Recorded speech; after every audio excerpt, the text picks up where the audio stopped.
This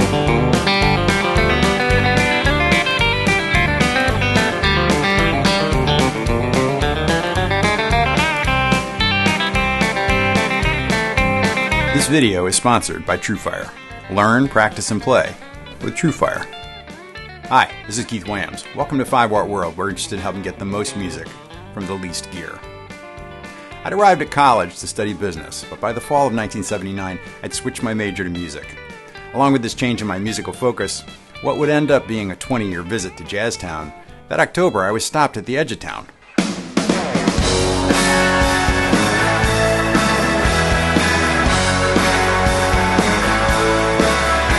By the sounds of Tom Petty and the Heartbreakers. A band from the college town of Gainesville, Florida, launched Damn the Torpedoes and rocked the world going triple platinum. With Refugee running up the charts, the radio programmers dipped into the back catalog and put American Girl in heavy rotation again as well. Without knowing it, I was falling in love with the sound of the first Telecasters. A brutish slab of wood that I'd always associated with country music was, in an instant, the coolest rock and roll machine I could imagine. Rocketing from a small electronics company to threatening the dominance of the much older, much more established Gibson in just a few short years. Initially designed with a white pickguard on a black body, they were soon switched to a black pickguard on a transparent blonde finish, and would stay that way until mid-54. For that reason, we refer to these earliest guitars as the Blackguards. You can do it all on a Tele is something we hear frequently. So if you want to know how it all started and why that's true, stay tuned, because this is the 5-Watt World short history of the first Telecasters, the Blackguards. If you enjoy our videos, take a minute to subscribe and hit the bell icon to be notified when we put out new videos. We always want to give you choices, so there are 3 ways you can support 5-Watt World. Choose a Patreon level, grab some merchandise, or simply make a donation down in the description. If you enjoy our videos, think about supporting us in the way that best fits your life. And thanks in advance. You are 5-Watt World. I just make the videos. In the summer of 1949, Leo Fender built the first prototype of what would become the new Spanish-style guitars. Spanish-style here meant that it was designed to sit upright on your lap, as opposed to across it like the slap steel guitars that they'd been making earlier. That first prototype is a design that you've likely seen, as many replicas of it have been made. A single pickup guitar, it had a one-piece maple neck and a 3-on-a-side snakehead headstock. The second prototype, likely built that fall, saw the introduction of the famous Telecaster-style headstock. Though others had built solid-body electric guitars, such as Rickenbacker with the one in the 30s of Bakelite, and Bigsby, who had built custom one-off guitars for friends, it is correct to say that Fender built the first successful, mass-produced electric guitar designed to be played sitting in your lap or when standing. We do not know how many Esquire and Broadcaster guitars were produced in that first year, because no company records were kept in 1950. Best guesses are that no more than 30 guitars, and that figure includes prototypes, were produced in the fall of 1950. As it happens, the first guitar in the shape and style we now recognize as a Telecaster was actually the Esquire. A single pickup guitar, it was originally designed to have a 1.5-inch thick, 2-layer pine wood body. In practice, this was noticeably thinner than the 1.75-inch bodies Fender would ultimately settle on for the guitars. They were to be finished in black, with one pickup, had no truss rod, no string retainer on the headstock, and a white Bakelite pickguard. Though Fender reasoned that single pickup guitars could be priced lower and therefore sell more units, they were all routed to accept a second pickup from the factory. The bridge pickup design grew out of pickups used in the lap steel guitars, but the new neck pickups were a different design, and a cover was added to add shielding and cut high harmonics, all in an effort to emphasize the note's fundamental tones. If you think that focus on the fundamental tone sounds like an advantage for jazz, it is. The Esquire was named by Don Randall, head of the sales and marketing arm of Fender, Radiotel. Leo would later say that they chose the name because, quote, it sounded regal and implied a distinction above other guitars. The first shipment of these guitars went to Radiotel salesmen in April of 1950. The list price was $139.95 plus $39.95 for the hard case. Some of these earliest guitars have been identified, but they were built in very small numbers. The lack of sequential serial numbers in early Fenders starts here. The serial numbers were stamped on the bridges, and workers were likely just pulling them from a bin, even this early on. So the numbers bounced all over within the batch. The other explanation that's often floated is that the cash flow was very low at that time, and Leo was shuffling numbers on purpose so that the guys at Radiotel couldn't track how many guitars were being sold directly out of the back of the factory. Whichever explanation you prefer, you can't count on a numeric parade of serial numbers rolling off the line that helps pinpoint when a guitar was built, let alone shipped. During the summer of '50, Fender moved from black finished pine bodies to a more stylish looking see-through finished ash body. A factory photo from the early summer that can be seen in Ignacio Nacho Baños' book, The Blackguard, shows black finished bodies sitting in the spraying racks. But by late in the fall, non-reinforced necks were already showing some bowing issues, and Don Randall and his sales staff were having a hot debate with Leo over the issue. In the end, Leo relented, and factory records show that a truss rod plate tool was purchased on October 3, 1950. Double pickup esquires were never cataloged or listed as a standard item on price lists and wouldn't appear anywhere in two pickup form officially until the advent of the broadcaster. During that fall of 1950, Don Randall had come up with a new name for the two pickup guitar, calling it the Fender Broadcaster. Television was the big news in the early 50s, and product naming often keyed off this new and modern medium. Randall would be instrumental in naming most models at Fender, as he oversaw all the marketing and sales, and this was no different. As the production of broadcasters coincides with the purchase of the truss rod tooling, there were no non-truss rod broadcasters produced. It does seem that some early two-pickup esquires were fitted with replacement necks that had the latter broadcaster decal. Broadcasters were in full production by late October, and Randall's team launched an aggressive promotion of the new model, including catalog insert for that year. The materials crowed about the adjustable bridge, adjustable two pickups, modern cutaway body, separate volume and tone controls with a three-way switch, adjustable truss rod, and detachable neck. The guitar was launched at $169.95, $39.95 for the case. Each of these early broadcasters are unique, largely handcrafted guitars. They vary from one to the next, but some generalizations can be made. On the large, deep V-shaped 21-fret neck, there would be closed-shelled deluxe Kluson tuners, stamped patent applied, a single round string tree for the high E and B strings, a walnut stripe installed on the back to cover the metal truss rod. A headstock truss rod plug was maple, or more often, walnut, and a silver decal logo with black outline proudly proclaiming Fender Broadcaster. There were nickel-plated slot head screws used throughout. The bridge plate would be stamped with Fender patent penned, with the serial numbers stamped immediately below that. Serial numbers on these guitars ranged from 0001 to the high 800s. There were the famous brass saddles with their sometimes suspect intonation and tall control knobs with heavy knurl. Except for the few white fiber guards on the pre-November 1950 examples, there was a black phenolic resin pickguard. The bodies were made of ash finished in a see-through blonde butterscotch finish of nitrocellulose lacquer, which was typically applied heavier on the sides to hide the joints of the two-piece bodies. The pickups were wound with .043-inch gauge wire for both the bridge and neck pickups, with bridge outputs ranging from 7 up to 9,000 ohms, and neck outputs from 5 to 7,000. There was a volume control and a blend control with a small half-watt resistor soldered to the switch, and one Cornell Dublier .05 microfarad paper wax capacitor from the volume pot to the switch. These electronics were arranged in an interesting three-way switching wiring that was used until '52. The first position of the three-way switch was the neck pickup through a capacitor, rolling off almost all the high end. Leo Fender thought that the guitarist would use this tone to play bass parts, or to double the upright bass parts, as the electric bass had yet to be released. The Fender Precision bass would come out in the next year. The middle position was the neck with no capacitor, and the back position was the bridge with the ability to blend in the neck pickup using the second control knob.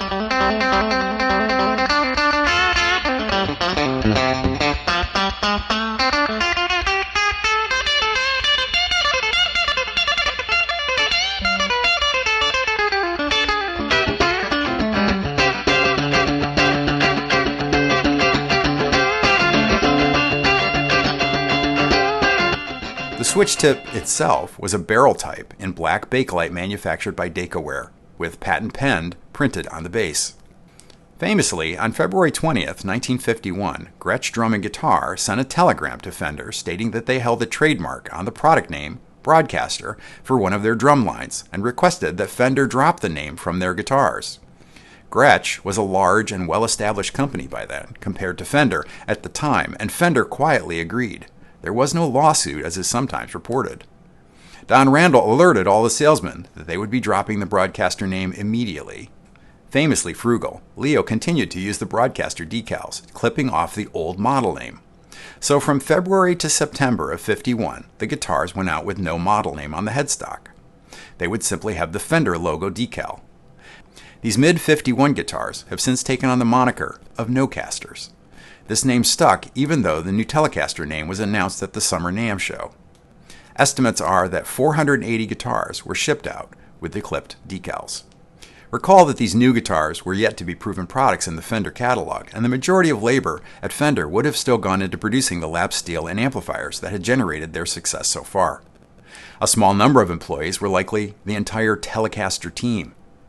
A Christmas party picture from 1952 shows about 30 Fender employees, and likely only about half of that number would have been working at Fender by the end of 1950 when the Broadcasters began to sell in earnest. Which is another way of saying that all of these estimates of guitar numbers are likely on the high side. So perhaps only 250 Broadcaster, Nocaster Esquires were produced in '50 and '51, and likely only half of those survive today. And so it is that later in '51, we see guitars carrying the Telecaster name on the headstock for the first time. Not surprisingly, these guitars resemble the Broadcaster and Nocaster guitars in many ways, though the necks in general are a little bit smaller.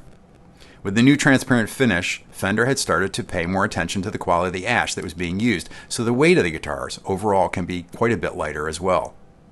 The Esquire had been put on hold late in '50 while all hands moved to producing the new Broadcasters, but the model was brought back in February of '51 as a single pickup option at the lower price of $129.95, including the case. Essentially the same as the Telecaster siblings, except for the decal and the difference in wiring to accommodate the single pickup. The Esquire wiring with a three-way switch allows for 3 tones for the one pickup. Pickup with bass sound capacitor, pickup with a real tone control engaged, and pickup wired directly to the output with the tone circuit bypassed. And given the direct output wiring of these guitars, they're often seen as some of the edgiest sounding Fenders ever. On average, the '51 guitars seem to have a slightly less V'd and more rounded profile neck. It seems that Fender was experimenting with their finishes through this time as well, and by mid-'51 the finish was noticeably different than the mid-1950s guitars. The finish was more opaque, while at the same time being lighter overall. The tuners were no longer sporting the patent applied on the side of the tuners. The knobs, though still deeply knurled, were shorter. And over the course of the year they moved from the slot heads to Phillips head screws. All Telecaster decals remained silver until 1965 when CBS bought the company. Fretboard radii that had been varying with hand finishing settled into a more consistent 7.25 inches. Pickup output is slightly lower than the earliest guitars, ranging between 6 and high 7,000 ohms. The serial number on the bridge plates range from the low 200s to high 2000s. We also see the introduction of the Fender Leatherette gig bag as a more cost-conscious alternative to the thermometer hardcase. Likely, the most famous player of a Nocaster is Mike Campbell of Tom Petty and the Heartbreakers. He bought the guitar with record advance money for their second album, shortly after arriving in Los Angeles. The same day, he bought a vintage P90 Gold Top Les Paul. I've heard him say in multiple interviews that you can do it all with one Fender and one Gibson. According to Richard Smith, Fender produced approximately 1,100 guitars in 1951. 250 single pickup Esquires, 127 Broadcasters, 480 Nocasters, and 240 Telecasters. There are a lot of reasons that Fender has chosen 1952 for its long-running Telecaster reissue model. Due to demand, production of the guitars exploded in Fullerton during 1952. It was clear that the solid-body guitar was here to stay, with other companies, most notably Gibson, bringing out their Les Paul the same year to compete head-to-head with the Telecaster. Leo Fender was a fan of country music and country swing band music, and in this pre-rock and roll era, he must have been in heaven. Jimmy Bryant was one of Fender's first endorsers, and the records he made with Speedy West using his Broadcaster are timeless. A much less known story of trademark infringement started in '52, with Esquire magazine sending 2 letters asking Fender to change the name of the single pickup guitar model. Unlike the notice by Gretsch, Fender did not cave in on the use of the Esquire name and continued to make Esquires until the model was first discontinued in 1969. It was probably legal's opinion that not many people would mistake a guitar for a magazine, but you never know. In '52, Telecasters and Esquires included a change to the finish that yielded a higher gloss. This finish is typically thicker than the earlier finish as well. There were various knobs used across the year, but they're shorter with less heavy knurling. Serial numbers range from the low 200s to mid 5000s.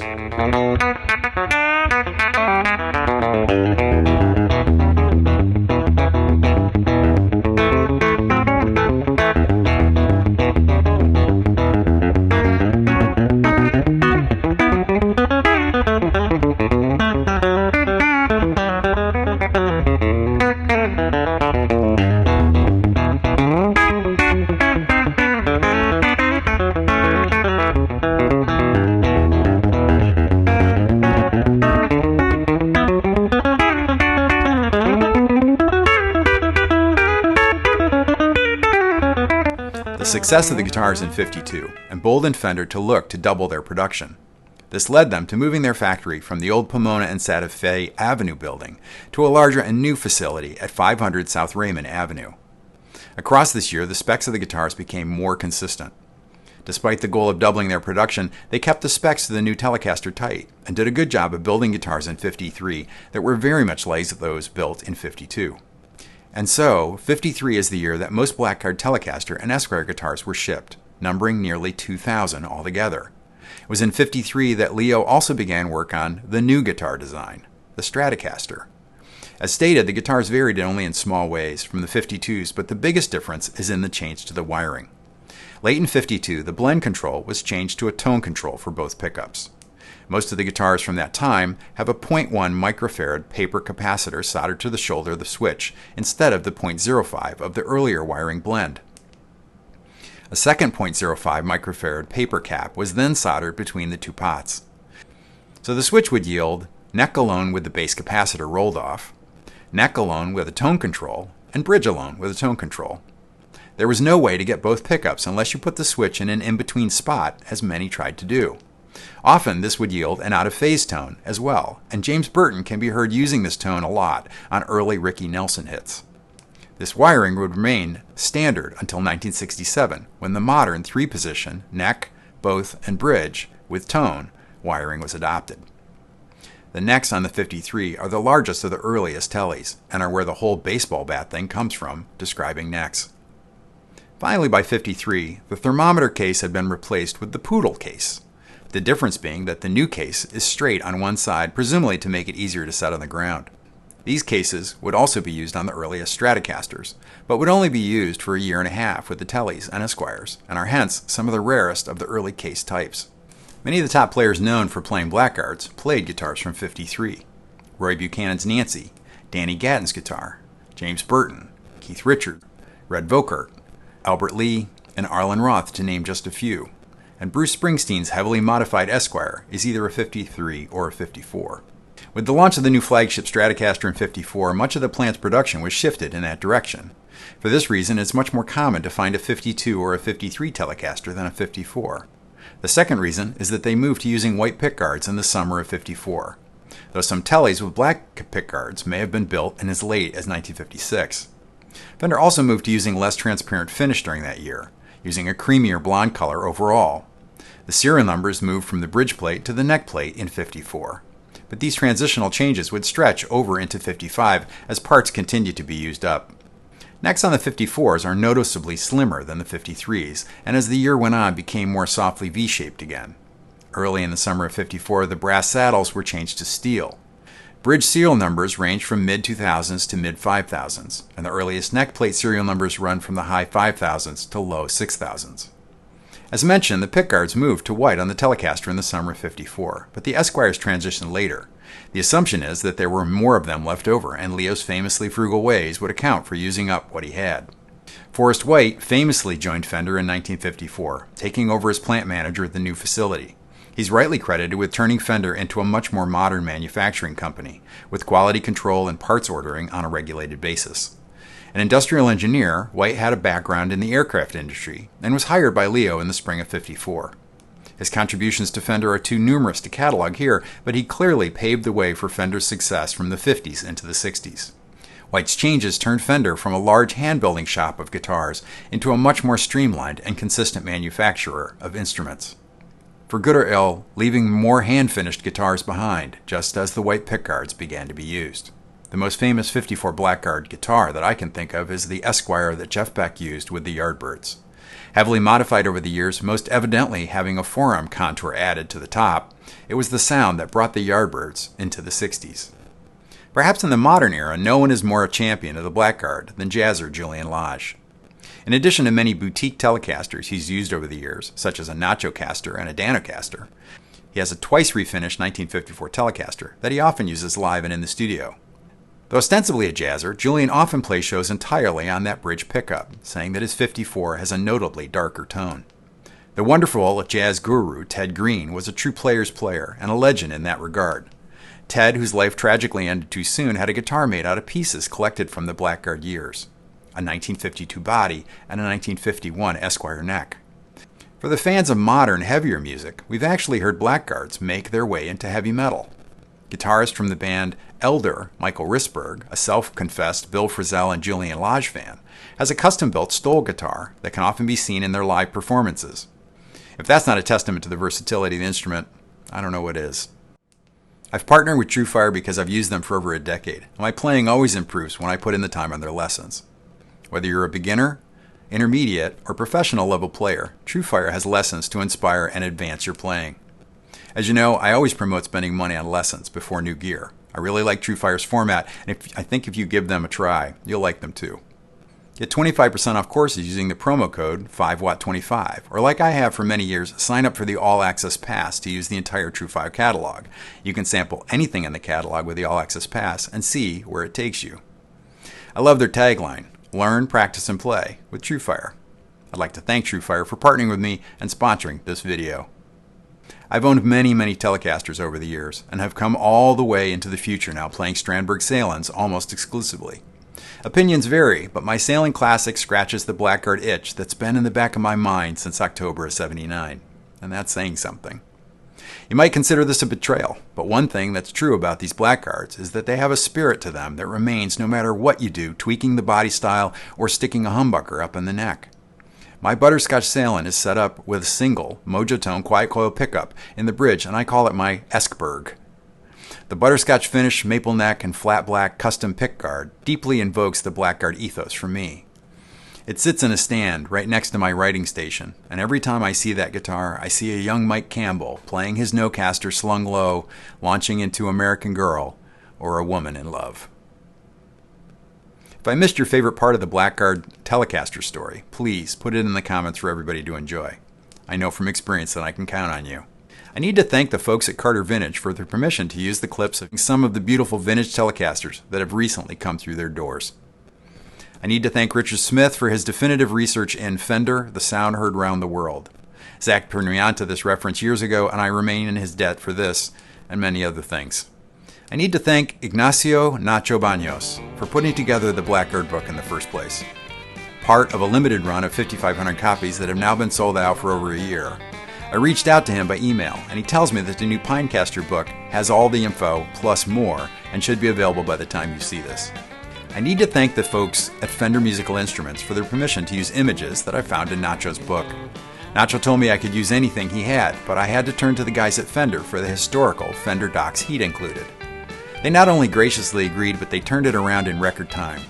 It's great to see a big company so interested in helping educate folks about the history. I need to thank the amazing Jason Loughlin for writing and producing the original music in the intro and outro of the video.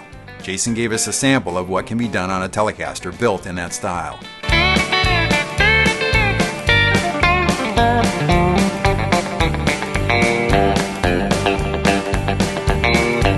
If you're not following Jason, you should be. The links are in the description. I need to thank Matt Pomeroy for the loan of his Nocaster. It's as close as you can get to the real thing in a modern build. I didn't want to like such an expensive guitar as much as I did. It was just a little bit magical, and though it was here for 3 months, I was more than a little afraid of falling in love with it. Thanks again, Matt. And finally, I need to thank the Friends of 5 Watt, an ever-growing group of guitar lovers. I appreciate you guys being along for the ride and supporting 5 Watt World. If you enjoyed this short history of the Blackguard Telecaster, hit the like button, and if you haven't subscribed yet, go ahead and hit that too. Thanks for watching. Until next time, this is Keith Williams. Thanks for being a part of the 5 Watt World.